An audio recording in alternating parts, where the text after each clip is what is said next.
بسم اللہ الرحمن الرحیم نحمدہ ونصلی علی رسولہ الکریم اما بعد۔ محترم معزز سامعین، آج کی ہماری گفتگو کا موضوع ہے مدارس اسلامیہ کا تعاون کرنا دینی، ملی اور اخلاقی فریضہ ہے۔ دینی مدارس ملت کی بہت ساری ضرورتوں کو پورا کر رہے ہیں۔ ان مدارس سے صرف وہاں پڑھنے والوں کو ہی فائدہ نہیں پہنچ رہا، بلکہ ان مدارس کے وجود سے پورے سماج کو اور سماج میں رہنے والے ہر فرد کو فائدہ پہنچ رہا ہے، خواہ اس کا احساس کسی کو ہو یا نہ ہو۔ اس سے بھی بڑھ کر اگر یہ کہا جائے کہ مدارس کی وجہ سے ملک کی فضا خوشگوار ہے اور ملک کی ترقی کے لیے یہ مدارس معاون کی حیثیت رکھتے ہیں، تو یہ ایک حقیقت کا اظہار ہوگا۔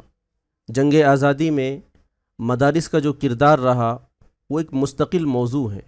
یہ مدارس کتنی اہم خدمات انجام دے رہے ہیں، ان میں سے صرف چند ایک آج کی گفتگو میں ہم جھلک پیش کرتے ہیں۔ یہ مدارس بلا تفریق امیر و غریب تعلیم دینے کا کام کر رہے ہیں، اور تعلیم کی کتنی اہمیت ہے اس سے ہر شخص واقف ہے۔ تعلیم فرد کی ترقی و خوشحالی کے لیے بھی ضروری ہے اور سماج و ملک کی ترقی کے لیے بھی۔ اسی وجہ سے سرکار دو عالم صلی اللہ علیہ وسلم نے ہر مرد و عورت کے لیے تعلیم حاصل کرنا لازمی قرار دیا۔ آپ نے فرمایا، طلب العلم فریضۃ علی کل مسلم۔ قرآن و حدیث میں جس علم کو حاصل کرنے پر زور دیا گیا ہے، اس سے ہر آدمی آراستہ ہو جائے، اس کے لیے یہ مدارس قربانیاں دے رہے ہیں، اور ظاہر ہے کہ ہر شخص تک علم پہنچانا حکومت کی ذمہ داری تھی۔ اس اعتبار سے یہ مدارس اس کے بھی معاون ہوئے۔ یہ مدارس دین کا فہم پیدا کرنے کا کام کرتے ہیں۔ یہ کتنا اہم اور ضروری ہے کہ اللہ تعالیٰ نے جہاد جیسے اہم فریضہ کے تعلق سے فرمایا کہ سارے لوگ جہاد کے لیے نہ نکلیں، کچھ لوگ ایسے بھی ہوں جو دین کا فہم حاصل کرنے کے لیے کام کریں۔ اور سرکار دو عالم صلی اللہ علیہ وسلم نے فرمایا، جس کے ساتھ اللہ تعالیٰ بھلائی کا ارادہ کرتے ہیں تو اس کو دین کا فہم عطا کر دیتے ہیں۔ یہ مدارس دعوت و تبلیغ کا بہترین فریضہ انجام دیتے ہیں، اور محض دعوت و تبلیغ کا کام نہیں کرتے بلکہ داعی اور مبلغین بھی پیدا کرتے ہیں۔ اور یہ دعوت و تبلیغ کتنا اونچا کام ہے کہ پہلے اس کے لیے صرف نبی اور رسول آتے تھے۔ یہ اس امت پر اللہ کا فضل ہے، اب اس کو ہر ایک کی ذمہ داری قرار دیا، اور اسی ذمہ داری کو ادا کرنے کی بنیاد پر اس امت کو اللہ نے خیر امت قرار دیا۔ مذہب و شریعت سے متعلق تمام علوم و فنون اور مکمل تعلیمات سے لیس کراتے ہیں، جس کی وجہ سے اہل باطل کے لیے دین اسلام میں کسی طرح کی تحریف و ترمیم کرنا دشوار ہے۔ اس اعتبار سے یہ مدارس دین کی حفاظت کے قلعے ہیں۔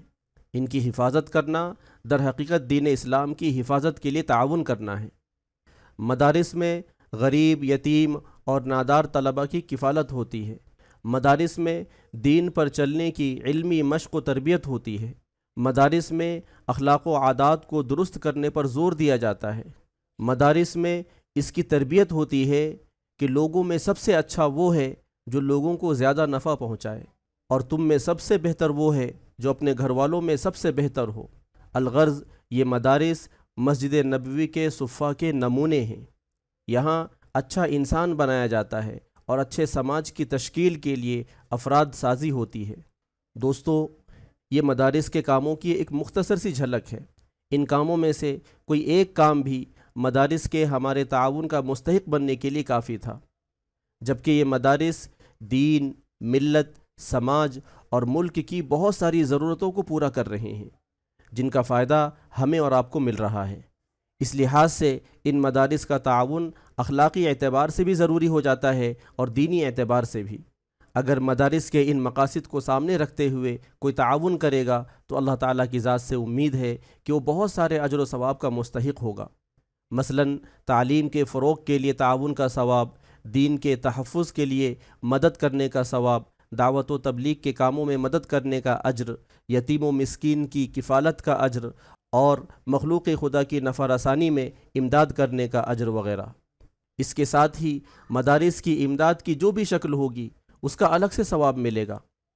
مثلاً زکوٰۃ کے ذریعے تعاون ہے تو زکوٰۃ کا ثواب، صدقۃ الفطر ہے تو اس کا ثواب، صدقہ برائے ایصال ثواب ہے تو اس کا ثواب، عام نفلی صدقہ ہے تو اس کا ثواب۔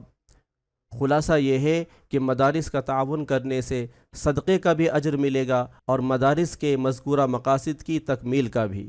اس لیے ایمان والے بندوں کو چاہیے کہ وہ اخلاص کے ساتھ اللہ تعالیٰ کو حاضر و ناظر سمجھتے ہوئے مدارس کا زیادہ سے زیادہ تعاون کریں، اپنی زکوٰۃ، صدقات اور عطیات کے ذریعے ان مدارس کی بھرپور امداد کریں اور ہر قدم پر ان کا ساتھ دیں، ان کا تعاون کریں۔